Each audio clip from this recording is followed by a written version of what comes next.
Hey guys, Lemke here with some quick hit TV reviews for you. Now let's start off with the good, the bad, and the geeky. CW brought forth their now annual crossover with the Berlantiverse, Crisis on Earth X. Barry Allen is ready to marry Iris, and everyone is invited. But like every good comic book wedding, someone's gotta crash it. This time, doppelganger Nazis from Earth X. Damn it, I love comic books. Crossover was really solid. It hit all the emotional beats, it had some solid funny, and it didn't feel as forced as it did last year with the Invasion storyline. Instead of each show just carrying their part of the crossover, it was full tilt into the main story. It worked out really well, and it was a lot of fun, which is exactly what this should be. There's obviously some forced, odd emotional beats that are wrong with all of the Arrowverse shows, but all in all, a lot of fun was to be had, and you did need to follow each show to understand it, which is good because really the only one that I consistently watch is The Flash with Parker.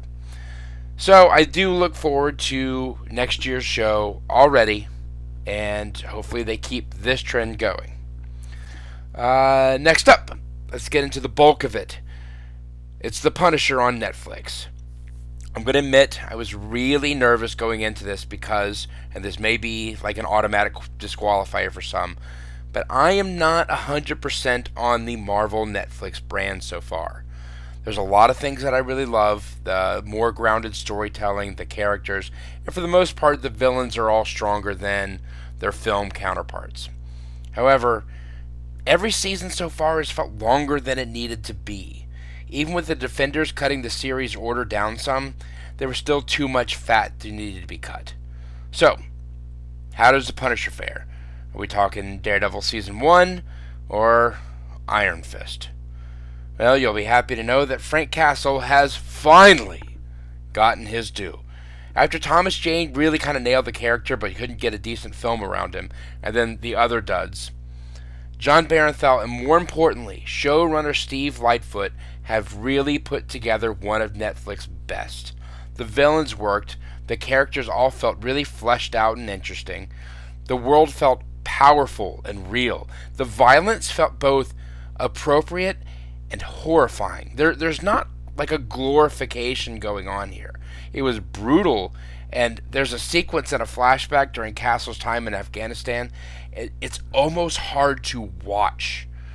When the violence escalates, Frank Castle becomes almost a feral animal, barely able to control his rage. It's powerful. It's incredibly powerful. Most of the Marvel Netflix shows really struggle with secondary plots, like the Nuke storyline in Jessica Jones, or Diamondback in Luke Cage, or everything in Iron Fist. Punisher, however, gives us several stories that are both rich in character and in storytelling. I really enjoyed the story of Castle's sort of partner in Micro, a character from the Warzone comics, and his family. I liked the rest of the characters from Frank's past as well, Russo and Curtis, his Marine friends. I actually really liked the Homeland Security team that was led by Agent Madani. The one storyline I was the most worried about was a young soldier dealing with PTSD named Lewis. This might not have been as interesting if it wasn't played so damn well by Daniel Weber.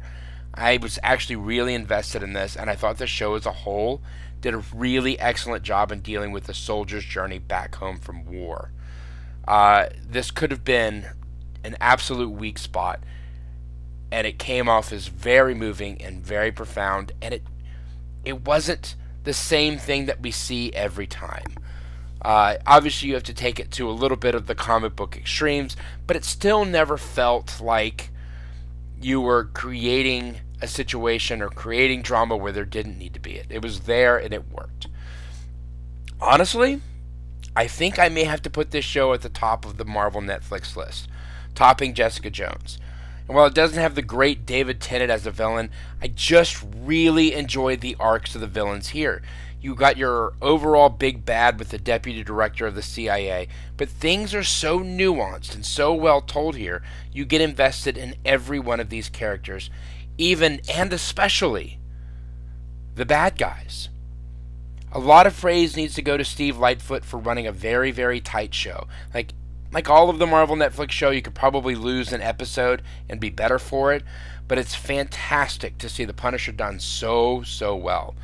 I'm excited to see where the character is going next, as he becomes less of a personal vengeance machine and more fully the Punisher character that we know and love.